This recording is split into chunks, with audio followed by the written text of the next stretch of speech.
Hello, and welcome back to the Elemental I Ching out here on our tea temple porch overlooking the rhododendron garden as the rain just kind of trickles down. And it inspired me because GK9 is what we're going to drink in today, the taming power of the small, the great power that comes in softness, in our clear intention over time. And the sages speak about the power of water, like water dripping on a stone, and the infinite power, the invincible power of something so soft because of consistency over time. You know, that level of just a drop on a rock over and over again can slowly transform the very densest of physical reality. Or it also reminded me of good old torture. I mean, just a single drip. Boom, boom. Like over and over again, the most powerful pain can come from something so soft and subtle. Or just the annoying nature of something consistently annoying you, weathering you away until there's no charge, or until change occurs. It's the power of consistency. So this Jinki is the Jinki of determination. It's from the shadow of inertia to determination to the gift of invincibility. And as they say, the taming power of the small. Don't let the small things tame you, right? Don't let the ego be the capricious master, but actually harness the power of the mundane. Harness the magical intention in every action, taking tiny steps towards our larger goal of living in our love, of living in our prayer, of being unstoppable joy. The shadow is the unease that is inherent in entropy, in the stagnation of life, in the numbness and the melancholy of life not seeming like it's moving. And in the gray winter of the Pacific Northwest, sometimes you can get caught into that cycle of it's all the same and you don't keep the freshness moving. You actually fall victim into the fear and the unease and the discomfort with being stagnant. That's what inertia can feel like. Why wake up and try to move the mountain of my highest visions and ideals? How can we possibly change our government, I speak as an American, our government system when it's so corrupt? How can we possibly stop this global environmental crisis of global climate change when we've gone so far deep? How can I actually change the curb of conditioning that's kept me and my culture and multiple generations of people stuck into certain addictive patterns? What's the point? How am I going to get up and actually do something about that? So the gift is in determination, in the tiniest little steps that we make, in that water dripping on the stone, slowly weathering away the densest of our conditioning. It's the intention of creation that is focused so brilliantly on the highest outcome that it's moving through the devotional arc of our intention past the illusions of perceived failure, of it not happening. We have to learn to trust in the cycles of life that are spinning us, spiraling us, right? That gentle wind or the spiraling motion of life. And the entropy to freshness is the element of time. The creative heaven is cycles of time. So focusing our intention over cycles of time to create real change, determination. It's not about forcing our will to be determined, which means no matter what, get up and do it, and it has to be a force, and it has to be all about the willpower.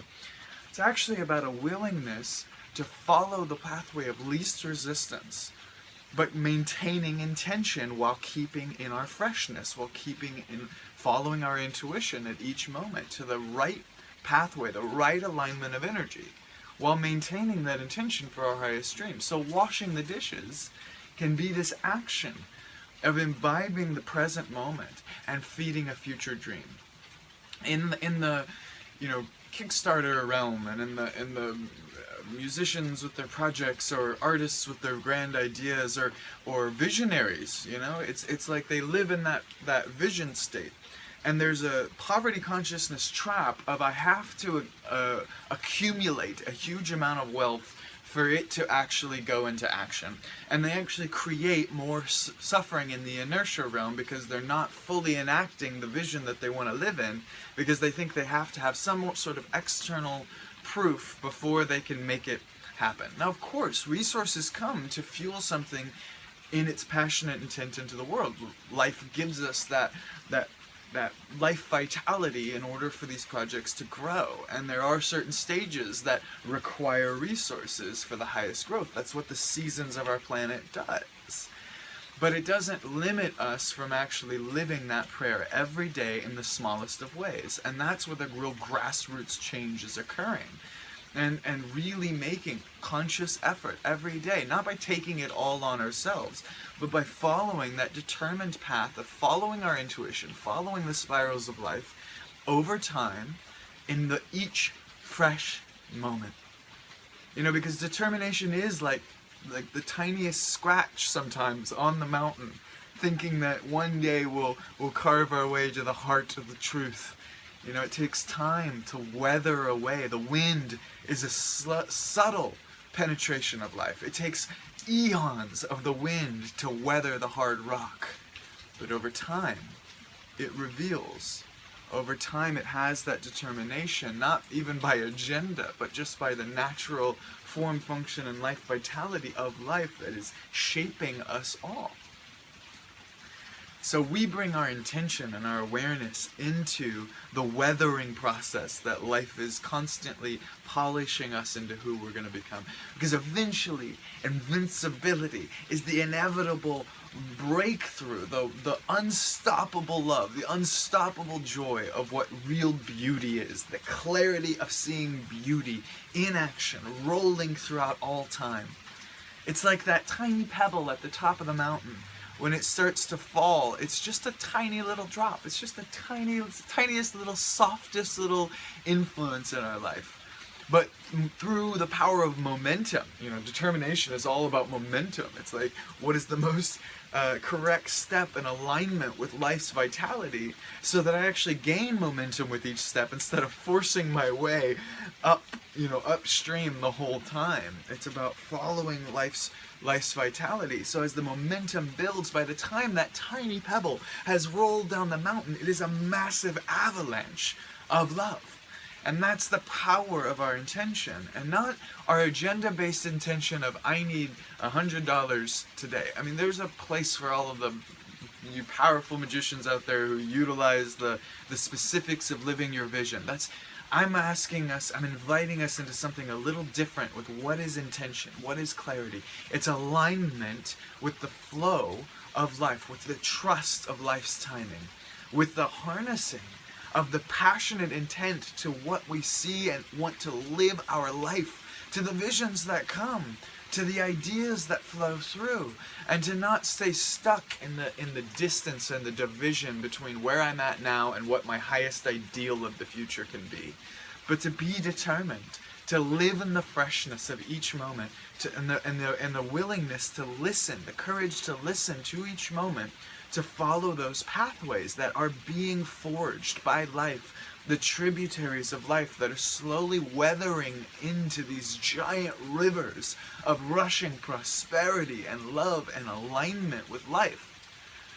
So these are some of my contemplations about that intention over time, literally carving out new riverbeds. Yeah. The softest of intentions change our day.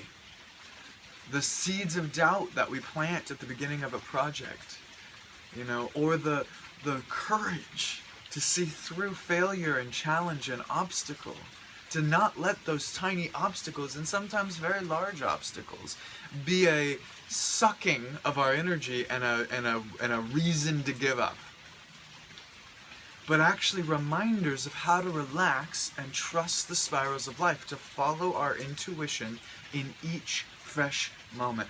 That's determination.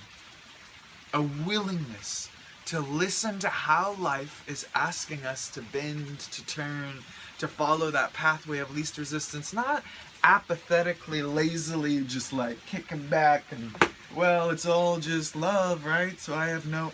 There's a power to that masculinity or intention that can be utilized and focused. This is the key in the codon ring of light that focuses light until it's invincible. Right? So there's a power to that masculine intention, but it's through this yielding, this fourth line yin line, this yielding, listening to life. And that's what actually makes the yang unstoppable in the highest of benefit, right? And I think that we can all recognize the devotion of the true masculine, not just men, but like that true masculine that stands strong for the truth, that goes through the tempering process of fire, that can be forged into the truth. And like when we can just yes to the superheroes, and yes to the fathers and mothers who stand strong for their children, and yes to the politicians who do stand up to corruption, and yes to the artists and the musicians and the visionaries that harness that unstoppable, unwavering transmission of light and love in what they do. Hurrah!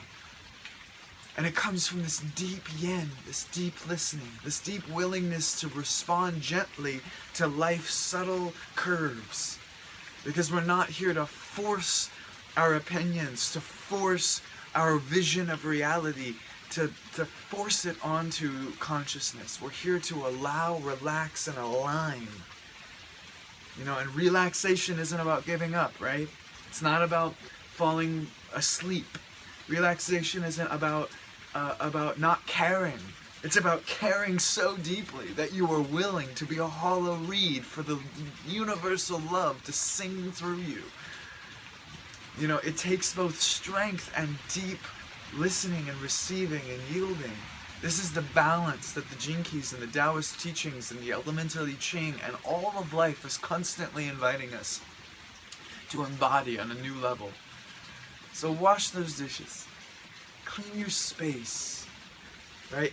By cleaning our physical space, we allow energy to flow more effortlessly in our immediate environment, which is aligning, it's telling the universe that we have unconflicted behavior in the visions and goals that we want.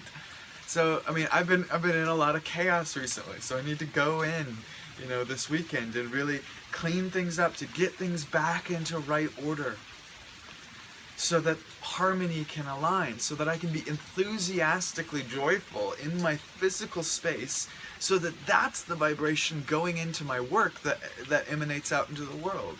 Whereas if I'm going through a filter of discord and unease and confusion, and you know, it locks up the energy that wants to go into my creative service, that wants to go into my family time, that wants to go into my love. So notice how it is that we can be more determined to let every tiny little action of our life, every symbol and synchronicity, every way that we fill the refrigerator of our life, to have the level of care and intention and mindfulness and heartfulness and loving, the invincible focus of diamond mind clarity for the freshness of each moment to shine out its song. Let's try that as a culture and see what happens. So I'm going to continue my experiment of embodying these things that I speak about and bringing them into my life in a real embodied way. And I invite you to share your stories of how are these keys influencing your life? How are these elements, right here, the wind and the heaven of motion, how are they influencing our life? Because when we speak authentically, vulnerably, clearly with one another, we strengthen the collective dream field. We strengthen the collective intelligence that we're learning, so that we can actually be cleaner mirrors for each other and support systems that, you know, raise the vibration up. That's how, as a movement, we will become invincible, unstoppable. I'm determined to be in service with my community, with my highest vocation calling, with following my heart, and trusting I will magnetize the right resources and allies to align life energy with the dreams of my cells that are singing out to the universe. So thank you for watching this. For a lot of people that watch these videos, they care very deeply about me and my family, my community, Wonderland, and what we bring out into the world, and how, you know, how we live. And I really just want to honor that this has been it's been a very clean mirror for me to grow and learn and embody this dream, because I really care about humanity. I really care that we have the opportunity to live in a brilliant way all the time. Not as some like high, but just in the current, fresh current of life, invincible in our joy. It doesn't mean it's not going to be hard. It doesn't mean we don't have a lot of mountains to climb to get from here to the enlightened civilization I believe we truly can embody on this planet. We have a lot of difficulties to unravel. We have a lot of challenges that'll help us grow and sharpen our sword, you know, of who we are, of our truth. But I also believe in us. So I'm determined. Thank you.